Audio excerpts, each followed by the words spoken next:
आधी रात को जब पूरा देश सो रहा था तो संसद में चुने हुए सदस्य बहस कर रहे थे, दलीलें दे रहे थे।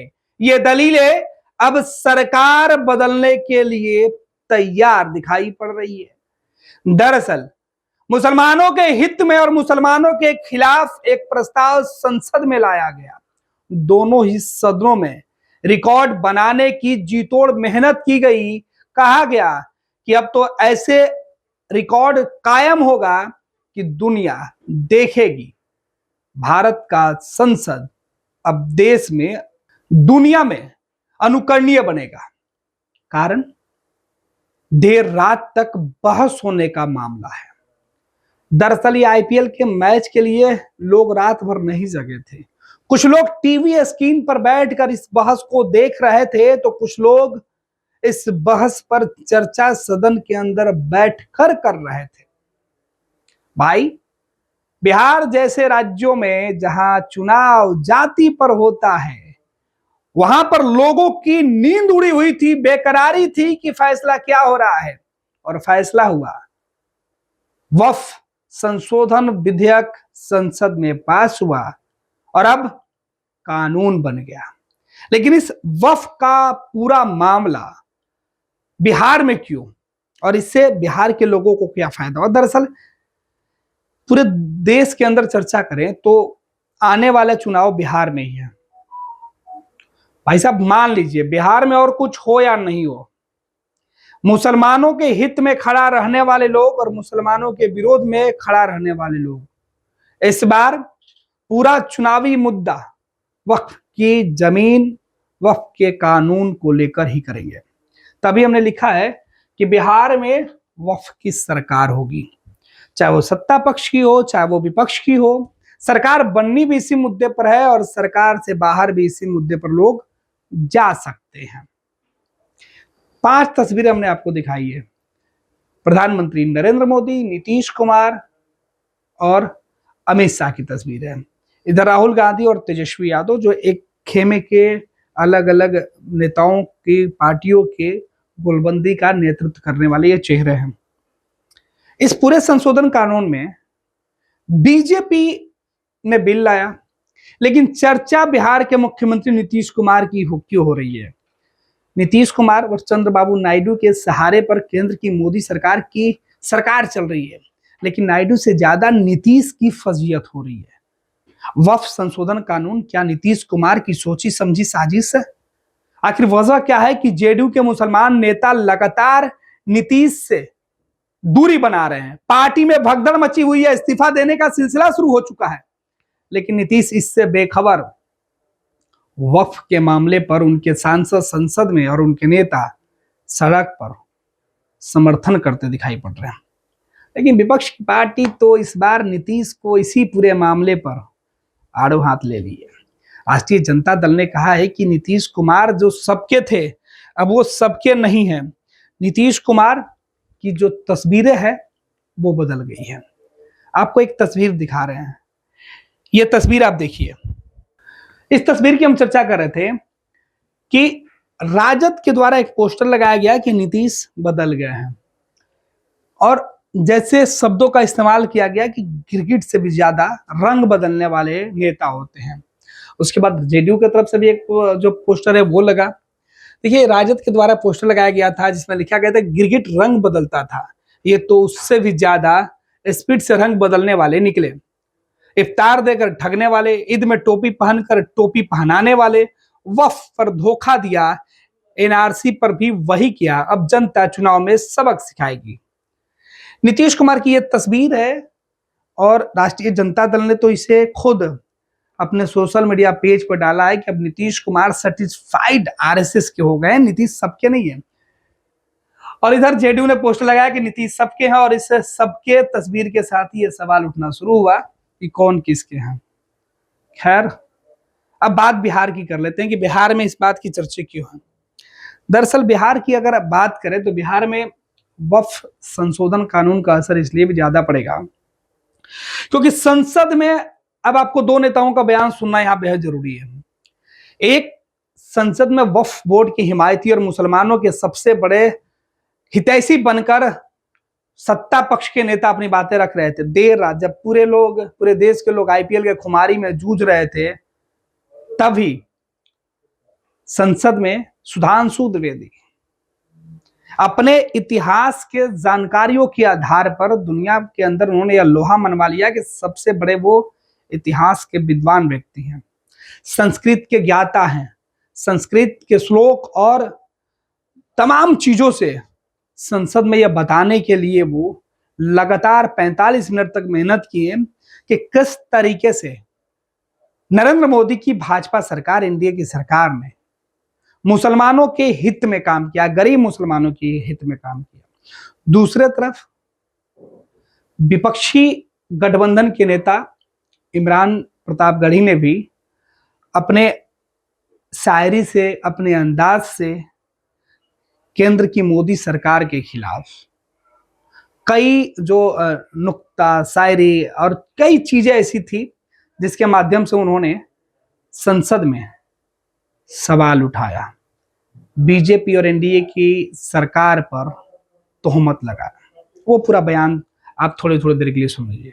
इबादतों की तरह मैं ये काम करता हूं, अपने फर्ज को झुककर सलाम करता हूं, फिर भी आप खिलाफत कर रहे हैं, तो तेरी मुखालफत से निखरती है शख्सियत मेरी। मैं सियासी दुश्मनों का भी बहुत एहतराम करता हूं कि मैं आज जद पे हूं तो इतना खुशगुमान न हो, मैं आज जद पे हूं तो इतना खुशगुमान न हो, चराग सबके बुझेंगे हवा किसी की नहीं।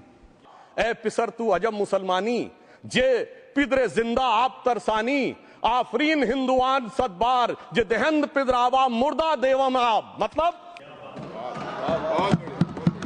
नीतीश कुमार जी हो, चंद्रबाबू नायडू जी हो, चिराग पासवान जी हो, जयंत चौधरी जी हो, देवे गौड़ा जी हो, जीतन राम मांझी जी हो, सबको समझना पड़ेगा कि जब जंगल में आग लगती है तो न वो बरगद बचते हैं जो हवा को आंधी में तब्दील करते हैं, न वो बांस बचते हैं जो आपसी रगड़ से चिंगारी पैदा करते हैं। तू कैसा मुसलमान है जो जिंदा बाप को पानी के लिए तरसा रहा है? तुझसे तो आफरीन 100 बार उन हिंदुओं को है जो पितृपक्ष में मरे हुए बाप को भी पानी देते हैं। गरीब मुसलमानों के दिल की कसक और कट्टरपंथी वोट के ठेकेदारों के मन की ठसक के बीच में हमारी सरकार ने उस कसक का साथ दिया है, जिसके लिए मैं मानता हूं गरीब और पसमानदा मुसलमान निश्चित रूप से उनका आभारी होगा। जब देश को मनमोहन सिंह साहब जैसा काबिल प्रधानमंत्री मिलता है तो देश को आरटीआई जैसा एक्ट मिलता है, सेज जैसा एक्ट मिलता है, मनरेगा जैसा एक्ट मिलता है, लिबरलाइजेशन मिलता है, राइट टू एजुकेशन मिलता है, नेशनल फूड सिक्योरिटी एक्ट मिलता है। लेकिन जब देश को सौगातें मोदी मिलती है तो क्या मिलता है? सीए मिलता है, फॉर्म्स लॉ मिलता है, आर्टिकल 370 मिलता है, इलेक्टोरल बॉन्ड जैसा एक्ट मिलता है और वक्फ अमेंडमेंट एक्ट जैसे बिल देश को मिलते हैं। मुझे तो अपने हमवतन भाइयों से पूछना है कि आपको अपने बच्चों की तरक्की, खुशहाली और नौकरी की दरकार है या फिर मुसलमानों की दान की गई जमीनों को लूटकर धन्ना सेठों को देने की साजिश करने वाले कानून की? खरबूजा छुरी पर गिरे या छुरी खरबूजे पे गिरे, आखिर में कटना भगवे रंग के खरबूजे को ही होता है। तेरी तमन्ना है पर हम खार ना बोने देंगे, तुझे हम राह की दीवार न होने देंगे। तू सबको रौंद कर आगे जो निकलना चाहे, हम तेरी इतनी भी रफ्तार न होने देंगे। सभापति महोदय, यह सरकार रात के 3 बजे तक पूरे देश को जगा करके संसद में अपने ही नागरिकों को नीचा दिखाने के लिए वक्फ बिल ला रही थी, तो उधर रात के 1:30 बजे अमेरिका हम पर 26% टैरिफ लगा रहा था। तो आपने सुना, यह संसद में खीज और रीझ दोनों दिखाई पड़ रही थी। कौन कितना अच्छा वक्ता है, कौन किस पर भारी पड़ा, इसकी चर्चा हो रही है और अब आपको तय करना है कि कौन किस तरह भारी पड़ा। अगर हम बात करते हैं बिहार की तरफ, लौटते हैं वापस कि बिहार में क्या होगा। दरअसल बिहार में क्या हो सकता है, बिहार में एक ग्राफिक्स हमने आपको दिखाया है। बिहार में वक्फ की सरकार बनती है तो बिहार में क्या हो सकता है। दरअसल बिहार में मुसलमानों को लेकर बात की जा रही है, क्योंकि बिहार जैसे राज्य में जब भी चुनाव होता है तो वो जात के आधार पर होता है, लेकिन इस बार जात जमात के आधार पर चुनाव होगा और उसमें वक्फ जो है सबसे महत्वपूर्ण। मुसलमान 2005 के पहले नीतीश कुमार के साथ पसमंदा से जुड़े, लेकिन 2010 के चुनाव में एनडीए के साथ जब नीतीश कुमार थे तब मुसलमानों ने धीरे धीरे नीतीश के साथ छोड़ना शुरू किया। 2015 और 2020 में नतीजे सामने आए। 2020 के चुनाव में तो नीतीश कुमार तीसरे नंबर की पार्टी के नेता बन गए, उनकी पार्टी तीसरे नंबर पर चली गई, कारण मुसलमान उनसे दूर हो गए। बिहार विधानसभा में जनता दल यूनाइटेड की तरफ से एक भी मुस्लिम चेहरा चुनाव जीत कर नहीं आया। बीजेपी का तो कोई उम्मीदवार ही नहीं था। एक जो बहुजन समाज पार्टी के जीते हुए उम्मीदवार थे, उन्होंने बाद में जनता दल यूनाइटेड का दामन जरूर थाम लिया और बिहार सरकार में वो मंत्री जमा खान है। जेडीयू की तरफ से कोई नहीं था। जमा खान के आने के बाद नीतीश कुमार की खाली जगह उन्होंने भर जरूर दिया है, लेकिन नीतीश के मन में यह टीस जरूर रहा कि मुसलमानों ने उनका साथ इस बार नहीं दिया। बीजेपी से ही तरह राष्ट्रीय जनता दल के कई जो विधायक है वो चुनाव जीत कर आए मुस्लिम समाज से, लेकिन नीतीश कुमार की अगड़ी मुसलमानों में और पिछड़े मुसलमानों में जो पसमंदा और बाकी चीजों की बात होती, जो गरीबों की बात होती, उसमें उनकी चर्चा खूब होती रही। और अब इसी पसमंदा 2023 की जातीय जनगणना के आधार पर अगर बात करें तो बिहार की जो आबादी है तकरीबन 13 करोड़ से ज्यादा की, उसमें मुसलमानों की बात करें तो मुसलमानों की जो आबादी वो तकरीबन 17.कुछ% के आसपास है। और इसमें भी अगड़ी जाति के मुसलमानों की संख्या तकरीबन 2 से 4% है, और बाकी जो अलग अलग अगड़ी जातियों में भी अलग अलग समूह है जिनकी संख्या हम बता रहे थे 2 से 4%। कुल अगर आबादी की बात करें तो तकरीबन 22 से 24% तक की आबादी जो अगड़ी जो मुसलमान जातियों की है, और पिछड़ी जातियों की बात करें तो उनमें लगभग 78% जो है वो हैं। एक ग्राफिक्स के हिसाब से आपको समझा देते हैं कि पसमंदा इसमें मुस्लिम जो है, जो गरीब है, जिसकी मतलब हिमाकत की बात करें या जिनकी हिमायती बनने की बातें करें, या फिर जिनके लिए संसद में गला फाड़ फाड़ के नेता कह रहे थे कि इन गरीब मुसलमानों को न्याय चाहिए। तकरीबन 13.5% आबादी इनकी बिहार में है। इसके अलावा शेष आबादी जो 82.30% है, जिसमें अगड़ी मुसलमानों की जो आबादी है 4.2%, जिसकी हम चर्चा कर रहे थे, और 13 केवल पसमंदा मुस्लिम है, जिनके लिए कहा जा रहा था कि सबसे ज्यादा इस मुस्लिम समाज में जो शोषित पिछड़े गरीब हैं, जिनको उचित हिस्सा नहीं मिलता था, और शेष आबादी के 82% जो मुस्लिम है वो आखिर कहाँ है। देखिए, हमने ग्राफिक्स के माध्यम से समझाने की कोशिश की कि 17.70% जो मुस्लिम आबादी है कुल बिहार के अंदर 13 करोड़ आबादी के अंदर, तो पूरे बिहार की जनसंख्या जो तकरीबन 13 करोड़ से ज्यादा है, उसमें जो मुस्लिम आबादी है वो 17.70% है। और इसके हिसाब से 17.70% के हिसाब से अगर आंकड़ा निकाला जाए तो 13.5% जो है पसमंदा मुस्लिम है, और शेष आबादी 82.30% की है। इसके बाद जो हमने ग्राफिक में बताने की कोशिश की है कि जो घूम फिर कर बिहार में आएगा, ये पूरी मुस्लिम आबादी की बात कर रहे थे, और ये बिहार के ओवरऑल आबादी की बात हमने किया है। और इसके बाद अब बात आप समझ लीजिए किस तरीके से राज्य की जो कुल आबादी की चर्चा कर रहे थे, लगभग 13.7 करोड़ के आसपास बिहार की आबादी है, जिसमें मुसलमानों की आबादी हमने 17.70 की चर्चा की है।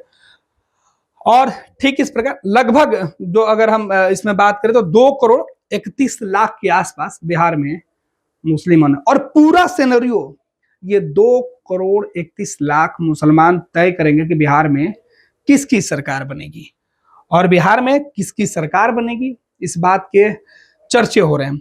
तो अगर बिहार में किसकी सरकार बनेगी, उसमें मुस्लिमों का कितनी भूमिका होगी, मुसलमानों की जो महत्वाकांक्षा है वो किस तरीके से होगी, सड़कों पर जो वक्फ के मामले पर जो मुसलमान उतर रहे हैं वो, तो सरकार मतलब सीधे तौर पे कहें कि अगर सत्ता के साथ अगर मुसलमान वोट करते हैं या विपक्ष के साथ, तो एक वो लोग होंगे जो वक्फ बिल संशोधन कानून के खिलाफ खड़े हैं, दूसरे वो लोग हैं जो इसके पक्ष में खड़े हैं।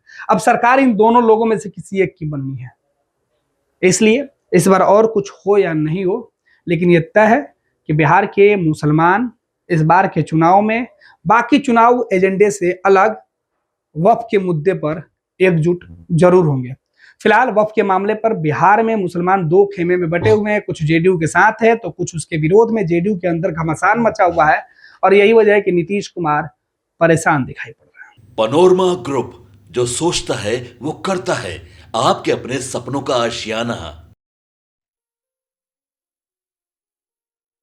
ये लो मुंह मीठा करो, आज मैंने अपना जॉब छोड़ दिया, अब हम पूर्णिया वापस जाएंगे। जॉब छोड़ दिया है? मतलब ये घर कैसे चलेगा, हम करेंगे क्या, और माँ बाबूजी क्या बोलेंगे? इसलिए मैं एक और मिठाई का डब्बा लाया। अपने बिजनेस के लिए लोन अप्रूव हो गया है। अरे लोन अप्रूव हो गया वो तो ठीक है, लेकिन पूर्णिया में हम रहेंगे कहाँ? अपना घर भी तो नहीं है वहां। इसलिए तो एक और मिठाई का डब्बा अलग से लाया हूं। हमने पूर्णिया में घर ले लिया है, पूर्णिया के ई होम्स पैनोरमा में। पूर्णिया में पैनोरमा ग्रुप लेकर आए हैं ई होम्स पैनोरमा। बड़ा घर, आलीशान जिंदगी और अत्याधुनिक सुविधाओं के संग। अरे अरे, अब क्यों मुंह मीठा करवा रही हो? क्योंकि हम घर वापसी जो कर रहे हैं। घर वापसी की खुशी पूर्णिया में ई होम्स पैनोरमा के संग। ई homes panorama, luxurious lifestyle redefined.